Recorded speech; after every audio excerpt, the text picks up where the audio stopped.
আসসালামু আলাইকুম, welcome back to my channel MS cooking house. আজকে আমি দেখাবো বাসমতি চাল দিয়ে পায়েস রান্নার রেসিপি। তো চলুন, খুবই সহজভাবে আমি আজকে দেখাবো আপনাদের পায়েস রান্নার রেসিপি। তো আশা করছি ভিডিওটি আপনাদের অনেক বেশি ভালো লাগবে। তো আমি এখানে বাসমতি চাল নিয়ে নিয়েছি 2 মুঠের মতো। তো এখানে 1 কেজি পরিমাণের গরুর দুধ নিয়ে নিয়েছি। তো দুধটাকে প্রথমে একটু জাল দিয়ে এরপরে আমি দিয়ে দিচ্ছি বাসমতি চালগুলো ভালোভাবে ধুয়ে নিয়েছি। ধুয়ে এবার আমি দিয়ে দিয়েছি আর দিয়ে দিচ্ছি সামান্য একটু লবণ। মিষ্টি জিনিসে একটু লবণ হলে খুব ভালো লাগে, মিষ্টির ব্যালেন্সটা ঠিক হয়। এরপরে চালগুলো দিয়ে অনবরত নাড়তে থাকতে হবে যেন নিচে লেগে না যায়। এই তো দেখতে পাচ্ছেন, এবার আমি নাড়তেছি আর একটু পরপর চেক করতেছি সিদ্ধ হয়েছে কিনা। এই পর্যায়ে দিয়ে দেব 2টি তেজপাতা, 2টি সাদা এলাচ ও 2টি দারুচিনি। এতে করে খুব সুন্দর একটা ফ্লেভার আসে আর ফ্লেভারটা অনেক ভালো লাগে।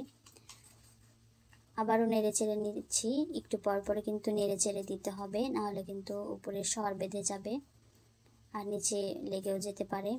তো এভাবে অনেকক্ষণ নাড়াচাড়া করার পর চালটা যখন সিদ্ধ হয়ে যাবে তখন এভাবে একটি ডাল ঘুটনির সাহায্যে চালগুলোকে ভেঙে দিতে হবে।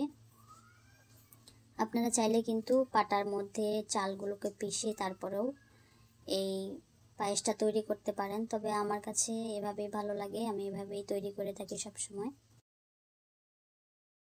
1 কেজি দুধ আর 2 মুঠ চালের জন্য আমি এখানে 1 কাপের থেকে একটু কম চিনি ব্যবহার করেছি। আপনারা আপনাদের পছন্দ মতো চিনিটা কমিয়ে বা বাড়িয়ে ব্যবহার করতে পারেন, যে যেমন মিষ্টি খেতে পছন্দ করেন। আপনারা চেখে দেখতে পারেন, যদি আর একটু লাগে দিবেন, আর যদি কম লাগে তো কম দিবেন। তো আমি আমার পছন্দ মতো মিষ্টিটা দিয়ে নেড়ে চেড়ে একটু ঘন করে নিচ্ছি। আর খুব বেশি ঘনও করব না, বেশি ঘন করলে দেখা যায় ঠান্ডা হওয়ার পরে আরও বেশি ঘন হয়ে যাবে, জমাট বেঁধে যাবে।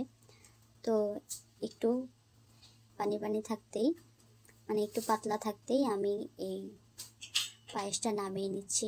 আমার কাছে খেতে কিন্তু ভীষণ মজা লাগে, আর বাসমতি চালের তো আরও বেশি মজা হওয়ার কথা। আর হচ্ছে অনেক ঘ্রাণ আসছিল বাসমতি চালের অনেক।